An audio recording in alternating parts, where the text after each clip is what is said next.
Hello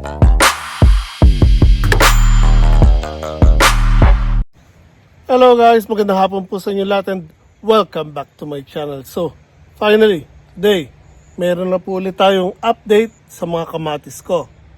Ito yun po, kung masisilip nyo po sa baba, marami na po tayong hinog na kamatis.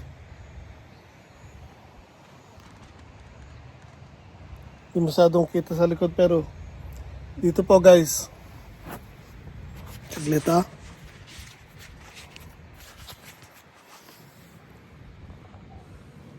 Kung ko lang kung kita nyo guys, pero hanggang sa dulo po mayroong mga hinog na yung mga unang bunga.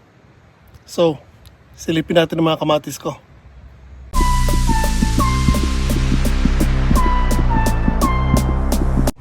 Hey guys, so tulad ng sinabi ko, papakita ko sa inyo ang mga kamatis natin.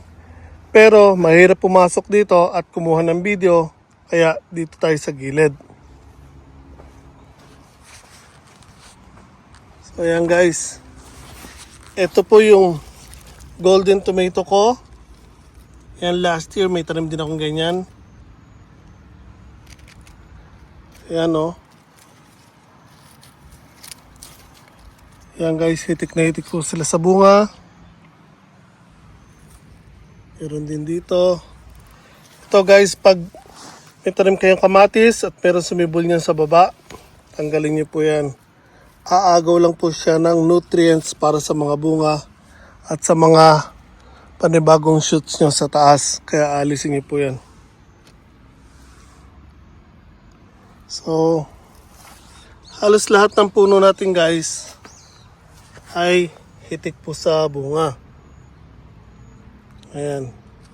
Pero, unlike doon sa mga kamatis ko sa bahay last year, same variety lang po yan.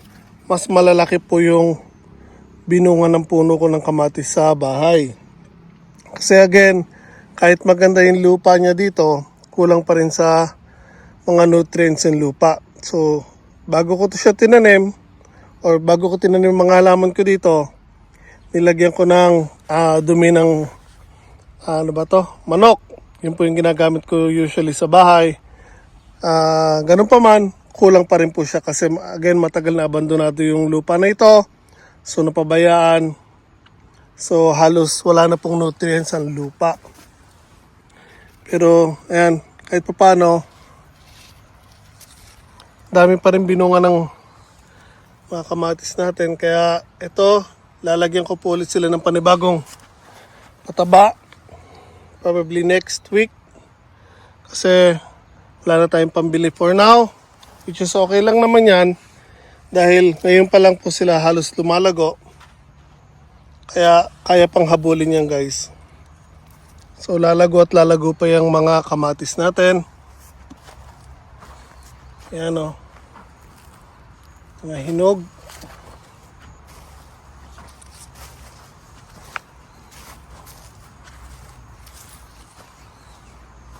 Ito naman yung mga mini tomatoes natin. Ang dami rin. Ito nakalaglag na. Kailangan matalian yan. Yan guys. So ito bilog. Ito naman pahaba. Yan nakasahid na sa lupa oh. Sarap niyan guys. Matamis-tamis. Or manamis-namis, sorry.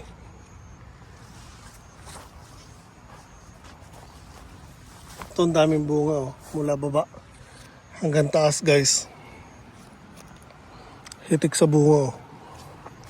So liban naman tayo sa kabila. Ito kahit pahaba rin to guys. Ibang variety doon sa kabila. Ayan oh. Tapos tingnan nyo sa kabila. Kung papansinin nyo, mas malalaki yun sa kabila kaysa dito. Kahit pareho silang mini tomato, magkaibang variety po yung dalawang yan. So again, itong mini tomato natin, ayan guys, so hitik na hitik sa bunga. Ang ganda niya magbunga guys. Oh. Ang taas. Hindi masyadong halata kasi pwede pa yung mga kamatis. So kasing kulay siya ng mga dahon at mga tangkay. Pero actually guys, hitik na hitik po yung puno na yan. Same as here. Mula sa baba.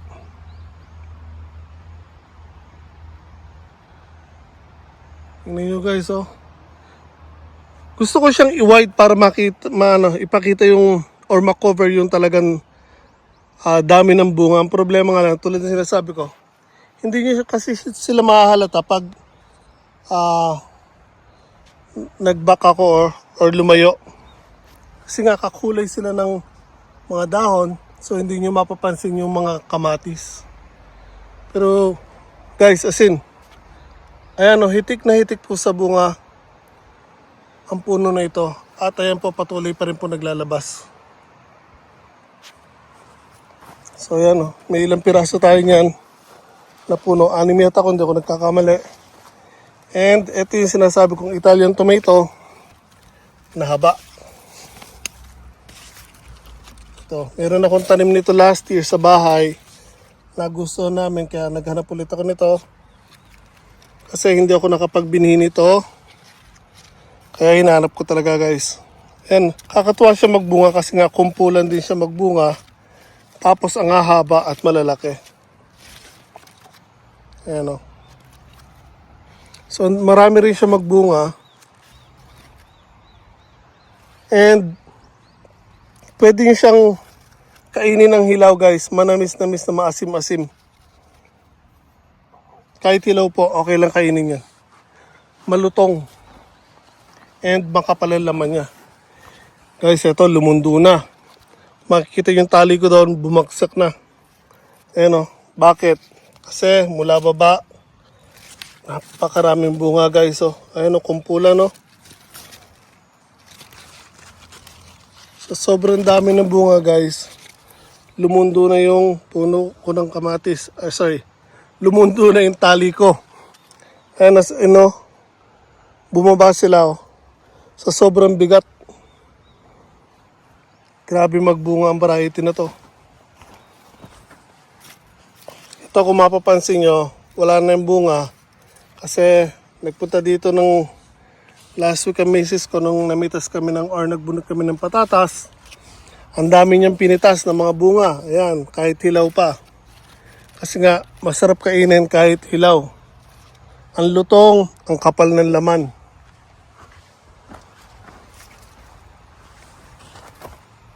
Diba guys? Again, ayan o, hitik na hitik sa bunga. Hindi pa lang sila masyadong halata dahil nga again, kakulay sila ng mga dahon. Pero kung lalapit tayo, dapat sa likod oh. Doon natin makikita ang dami ng bunga ng mga kamatis. So pag naghinugan niya, nakakatuwang pagmasdan niyan guys. And finally, dito na tayo sa squash tomatoes. Ito yung sinasabi ko na parang kalabasa sa laki. Ayan guys oh. Squash tomatoes ang tawag dito sa Japan. And ayan na po siya or sila. Lalaki pa yan guys, maliliit pa lang po yan. So kung mahahabol ko to sa pataba, mas lalaki po yan guys. Ayan na. Labasan ng mga squash tomatoes ko. So far ito yung kauna-unahang bunga. Itong katabi, ayan lumago na rin.